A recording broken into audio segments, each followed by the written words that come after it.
탈.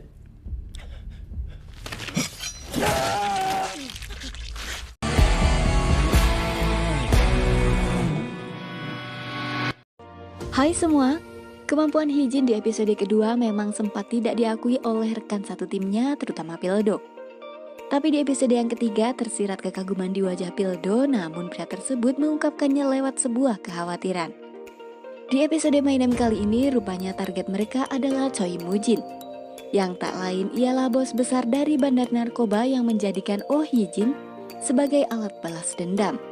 Nah, bagaimana kelanjutan dari film My Name? Simak videonya sampai habis ya. Namun sebelumnya klik subscribe dulu dong biar Mimin lebih semangat lagi buat upload film-film menarik lainnya.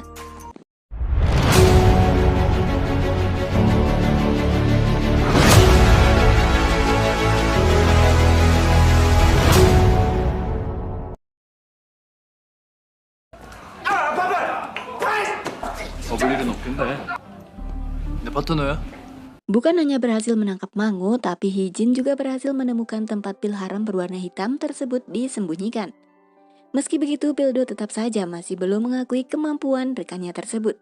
Tapi ada kekaguman tersendiri untuk Oh Hee-jin meskipun Pildo mencari kesalahan Hee-jin karena tak memakai rompi anti peluru. Wajah kekhawatiran Pildo pun tak dapat disembunyikan. 방검복도 안 입고 그렇게 나대지 말라고.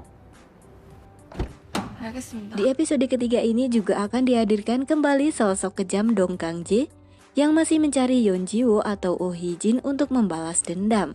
Di dalam sebuah bar, ia terlihat elegan dengan luka di wajahnya yang ia dapatkan dari Choi Moo-jin. Sementara Oh Hee-jin masih fokus mencari informasi mengenai pembunuh ayahnya.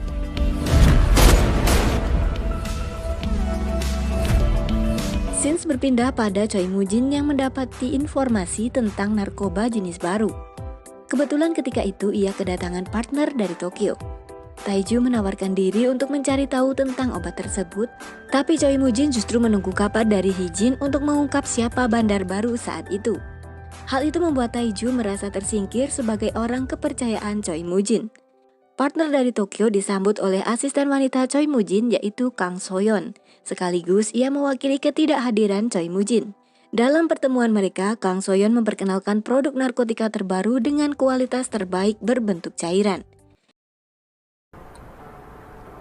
사이코큐데 고자이마스. 最高級でございます。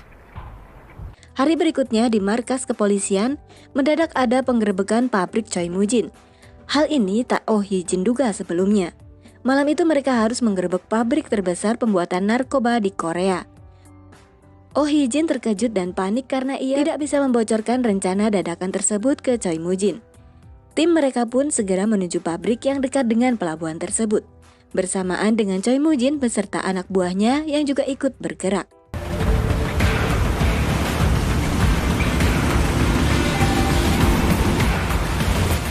Tim kepolisian mulai memposisikan diri mereka masing-masing. Karena bingung dengan suasana saat itu, namun di tengah kepanikannya, ia berpikir dengan cepat bagaimana cara menyelamatkan Choi Moo-jin yaitu dengan menembak panel listrik hingga lampu padam seketika. Hal itu terjadi saat Pildo menemukan keberadaan Choi Moo-jin. Tak lama setelah aksi tembak-menembak, Choi Moo-jin pun berhasil lolos.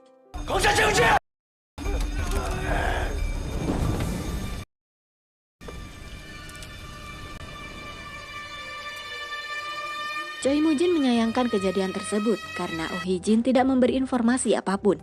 Saat penggerebekan tersebut gagal, tim kepolisian menelusuri penyebab listrik yang tiba-tiba padam. Oh Hee-jin menunjukkan sebuah pistol yang ia gunakan untuk menembak panel. Meskipun itu hanya sebuah pengalihan karena pistol tersebut bukan miliknya.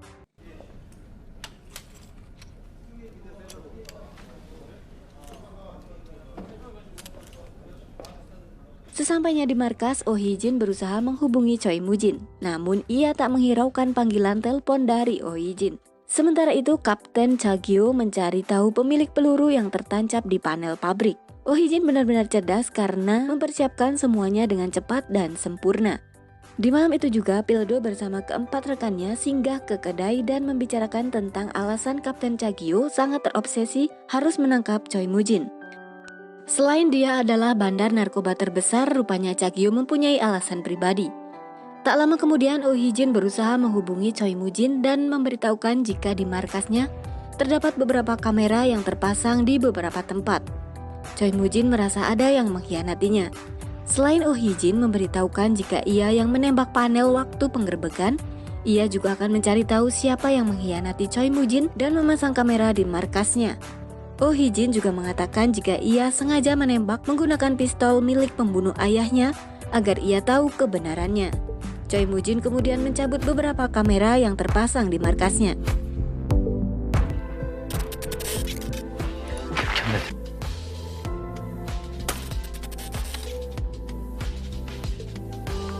Pihak kepolisian pun kembali merasa gagal.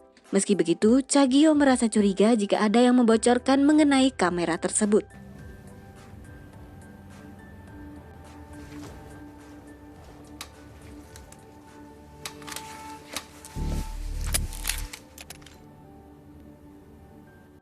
Scenes berpindah ke Dong Gang-jae dan gengnya yang tengah bersiap menyerang tempat latihan milik Choi Moo-jin. Di sana Dong Gang-jae sebenarnya mencari tahu keberadaan Ji-woo atau Oh Hee-jin. Terjadilah baku hantam yang amat brutal antara kedua geng tersebut. Hingga Taiju datang berniat untuk menghentikan kekacauan yang terjadi. Namun Dong Gang-jae justru melukai tangan Taiju hingga nyaris terpotong. 긴장 풀어. 얼굴, 팔, 다리. Di sisi lain, Cha Gi-ho mendatangi badan forensik untuk mencari tahu tentang pemilik pistol yang tertancap di pabrik saat penggerebekan.